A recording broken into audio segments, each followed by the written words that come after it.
हाय, आप सब कैसे हो? मैं आशा करती हूँ आप सब ठीक होंगे। तो आज हम कविता पढ़ेंगे शंभुनाथ सिंह जी की कविता पगडंडी। ओके, पगडंडी। अब ये जो पगडंडी कविता है, शंभुनाथ जी ने प्राकृतिक चित्रण एक गांव के जो खेत होते हैं उसमें जो बीच बीच में जो पगडंडी बनाई हुई होती है उसके ऊपर ये कविता लिखी है। चलिए अब हम ये कविता पढ़ते हैं। छिप छिप कर चलती पगडंडी वन खेतों की छाँव में, अनगाए कुछ गीत गूंजते हैं किरणों के हास में। अकुलाई सी एक बुलाहट पुरवा की हर सांस में, सूनापन है उसे छोड़ता आंचल के हर छोर को। जल खाते भी बुला रहे हैं बादल वाली नाव में, अंग अंग में लचक उठी है तरुणाई की भोर में। नभ के सपनों की छाया में आज नयन की कोर में, राह बनाती अपनी कुछ कांटों में शंख शिवर में। कांदों कीच पड़े रह जाते लिपट लिपट कर पाँव में।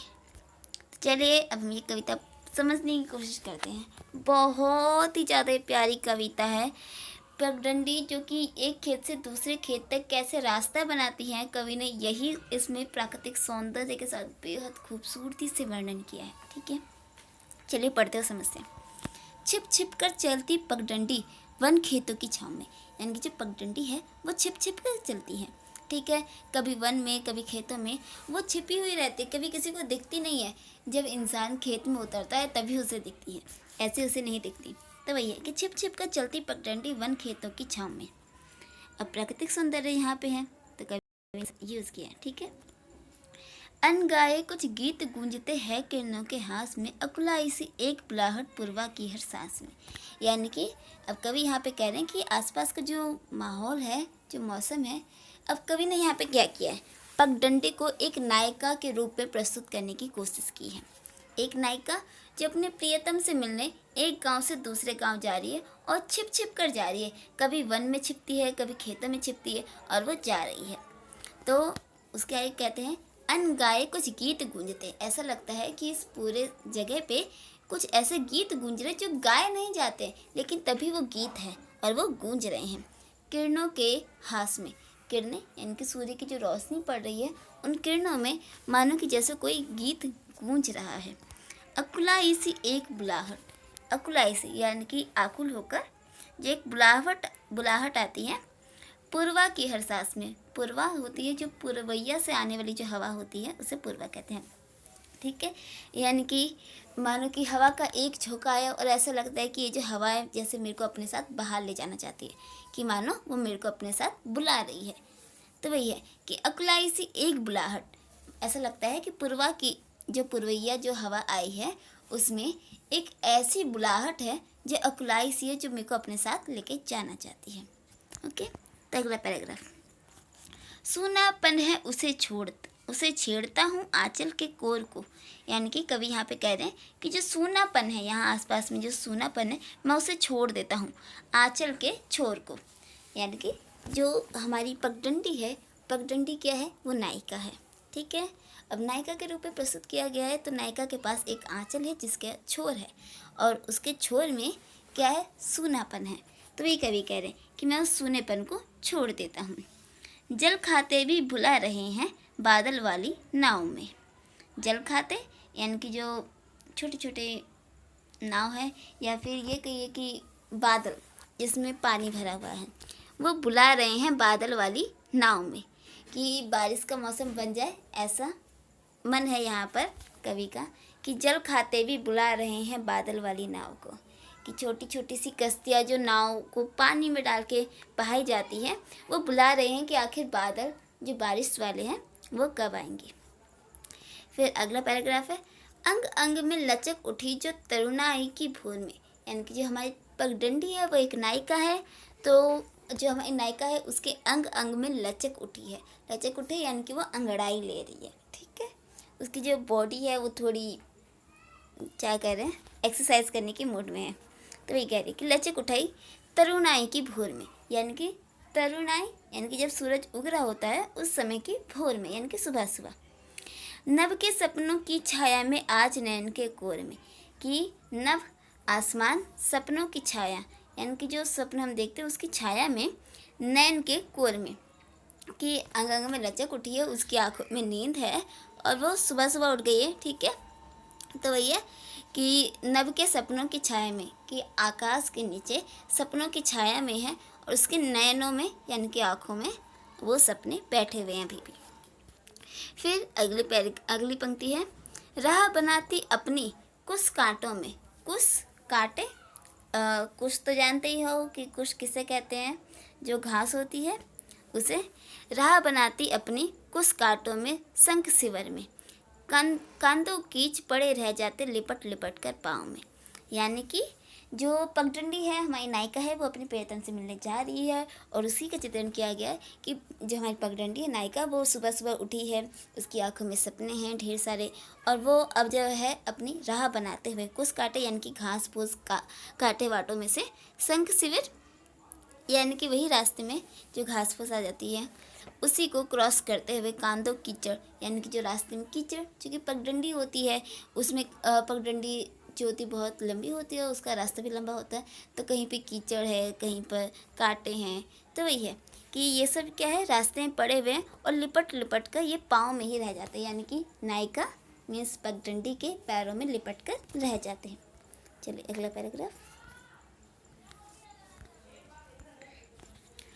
पातर की धुआरी भोवे की जो चढ़ी कमान है, मान रहा यह कौन अहेरी सधी किरण के बान है। चलिए ये लाइन भी समझते हैं कि कवि ने यहाँ पे क्या कहा है, पातर पौर धुवरी बोहे, यानी कि पातर यानी कि बहुत ही पतली, और धुआरी यानी कि धुआंधार मीन्स बहुत ही ज़्यादा भरी हुई भोवे हैं किसकी, हमारी नायिका पगडंडी की। ठीक है, जो कैसी लग रही है कि मानो कमान हो यानी कि धनुष हो, ऐसी उसकी भवें लग रही, यानी कि पगडंडी की भवें हैं। अब पगडंडी की भवें कैसे यहाँ पे बताई गई है कि पगडंडी में कि मानो थोड़ी थोड़ी जगह पे जो घास फूस उग जाती है, तो वही है कि वो जो भवें हैं वो घास की तुलना यहाँ पे कवि ने भवें से की है। तो कवि यहाँ पे उसे क्या कह रहे हैं, कमान का रूप दे रहे हैं। कमान यानी कि धनुष कह रहे हैं कि जो हमारी नायिका है पगडंडी, उसकी भवें कैसी है, धनुष के जैसे है, और ऐसा लग रहा है कि वो क्या है, एक अहेरी है। अहेरी यानी कि एक शिकारी है जो तीर साध कर बाण चला रहा है, यानी कि बाण चला रहा है, सधे कीर के बाण हैं। ठीक है, तो वही बाण चला रहा है, वो भी एकदम अच्छे से सेध के। फिर अगली पंक्ति है, रोम रोम जो बिधे तीर टूटे सीमा मर्जाद की, सुध बंधु खो चली अकेली अपने पीके गाँव री। गाँव में रुंझुन बिछिया झिंगुर वाली किंकनिया जो बांक पाते हैं, संवरा बन चली बावरी, क्या दिन है क्या रात है, पहरू से कुछ पीली कलगी वाले पेड़ बबूल के बरज रहे हैं, पाँव न धरना गोरी कहीं कुठाव में, अपना ही आंगन क्या कम था जो चली पराए गाँव में। चलिए ये पंक्ति भी समझते हैं, लास्ट की ये एक पंक्ति बस बची हुई है। तो रोम रोम जो बिधे तीर, यानी कि ऐसा लग रहा है कि हमारी जो पगडंडी है, जो नायिका है, ऐसा लग रहा है कि उसकी रोम रोम में तीर बेध दिए गए हों, टूटी सीमा मर्जाद की। मर्जाद यानी कि हमारा जो समाज है, समाज में मर्जाद क्या होती है, ईगो, जो अपने अस्तित्व को बनाए रखने की कोशिश करता है। समाज में एक फीलिंग होती है कि जो हमने कहा है वही होना चाहिए, तो वही यहाँ पे मर्जाद कहा गया है कि वो जो मर्जाद की सीमा है वो टूट गई। भले ही हमारी नायिका का जो रोम रोम है वो तीर से बंधा हुआ हो, ठीक है, उसको तीर बहुत लगे हुए हैं, लेकिन वो तब भी चली जा रही है, और उसने मर्जाद की यानी कि समाज की जितनी भी कुरीतियाँ थी उनकी सारी सीमाएं तोड़ दी है। सुध बुध खो चली अकेली, यानी कि उसने सुध बुध सारी खो दी है, वह अकेली चल पड़ी अपने पी के गाँव में। पी यानी कि अपने पिया प्रियतम के गाँव में। अब रुंझुन बिछिया झिंगुर वाली किंकनिया जो बकपात है, यानी कि अब जो हमारी प्रियतमा है, यानी कि हमारी जो नायिका है, कौन है, पगडंडी है, और उसके पैरों में बिछिया, बिछिया यानी कि जो उंगलियों में पहनते हैं, झिंगुर रुंझुन, रुंझुन बिछिया यानी कि बिछिया जो है वो रुंझुन यानी कि बज रही है झिंगुर वाली, कि मानो जैसे कि झिंगुर बजते हैं, तो वही जैसे कि रात हो जाती है तो पगडंडी है, तो पगडंडी के आसपास में कहीं ना कहीं झिंगुर भी घूमते ही रहते हैं, तो भैया झिंगुर जो है आवाज़ करते हैं कि मानो उसकी की आवाज़ आ रही हो। किंकनिया जो बंकपात है, किंकनिया बंकपात वही हो गया कि आसपास में ढेर सारे फूल खिले हुए हैं और वो जो है बहुत ही सुंदर लग रही है आगे। फिर आगे कवि कहते हैं स्वयंवरा बन चली बावरी, क्या दिन है क्या रात है। यानी कि जो पगडंडी है वो स्वयंवरा मीन्स दुल्हन बन के चली है, बावरी हो चुकी है। अब वो क्या दिन क्या रात उसे कुछ महत्व नहीं है, वो कभी भी चल पड़ती है। फिर आगे है पहरू के कुछ पीले कलगी वाले पेड़ बबूल के। यानी कि रास्ते में बहुत ढेर सारे बबूल के भी पेड़ आते हैं जिसके पीली रंग की कलगी निकली हुई है, ठीक है, और बरज रहे हैं। वो बबूल जो होता है एक वृद्ध पेड़ माना जाता है, क्या कहते हैं समाज में, एक बहुत ही बड़ा उच्च दर्जे का पेड़। तो क्या है, बरस रहा है और कह रहा है कि पाँव न धरना गोरी कहीं कुठाओं में। कुठाओं यानी कि कहीं बुरी संगति में, किसी बुरी जगह पे अपने पाँव नहीं धरना। क्या अपना ही आंगन कम था जो चली पर आए गाँव में। तो यहाँ पे वही कहा गया है कि क्या अपना घर कम था जो तो दूसरे घर चल पड़ी। तो यहाँ पे नायिका के साथ साथ एक सामाजिक जो सामाजिक औरतें होती हैं, समाज के दृष्टि से देखे जाए तो एक समाज की जो औरत है, एक स्त्री है, उसका भी चित्रण यहाँ पे हमें देखने को मिलता है। तो फ्रेंड्स ये कविता यहाँ ख़त्म। अगली वीडियो में मैं आपको पढ़ाऊँगी देश है हम राजधानी नहीं, ठीक है। तो वीडियो यहीं समाप्त होती है। मेरा नाम है ज्योति, चैनल का नाम है एक्चुअली आई कैन। आप प्लीज़ मेरे चैनल को लाइक करें, शेयर करें, सब्सक्राइब करें और अगर आपकी क्वेरीज हो तो आप मेरे से पूछ सकते हैं। Thank you.